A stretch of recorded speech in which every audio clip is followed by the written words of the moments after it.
Okay, so we're going to work on getting her to stay. Now, we've been working on the technique that I learned in a book and that a different dog trainer, I can't remember his name, teaches. And if you look below this video online, you should see a link to it. So what I like to do is put them into, so let's go ahead and toss that treat on the other side of the towel or the blanket.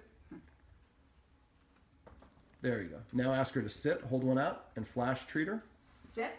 Put her, and kind of tap the blanket where you want her. Now, there you go. Put her in a sit. Sit. And then ask her to go to a down, because for her, down seemed to be better. All right, so now we're going to go through the stay exercise a little bit. Stay. Now, we don't want to hiss. The hiss is a negative. Now, you just said no, but she didn't do it. And she can look away. She doesn't have to. There we go.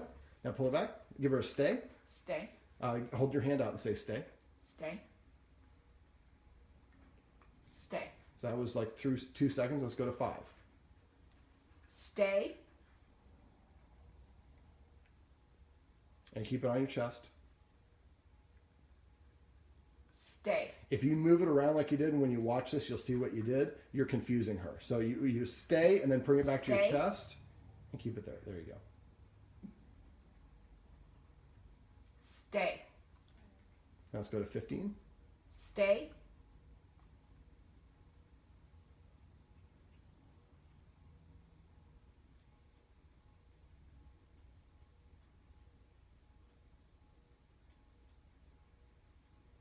Stay. Excellent. Now what I do... Stay. Okay, go ahead and do one more. Do about 5 seconds.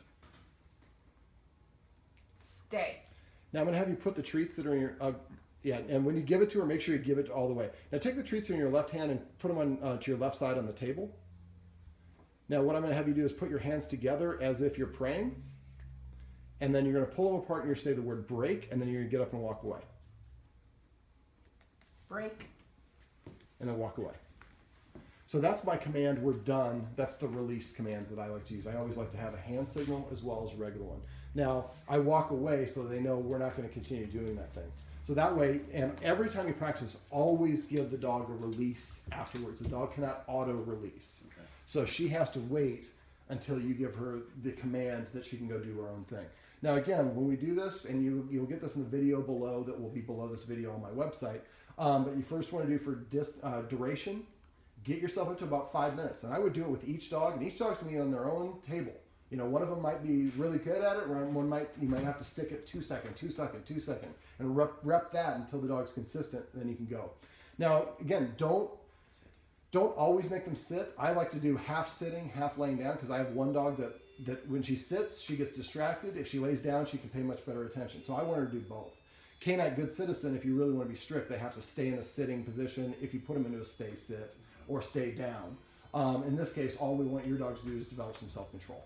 So they cannot auto-release is the whole point of what I started before I get distracted, is after you get done, you put your hands together, say break, and then pull them away, and then you walk away and do your own thing.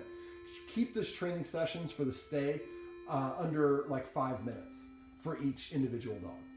All right, so that's a little bit about how Doggone Problems shows how to teach the stay.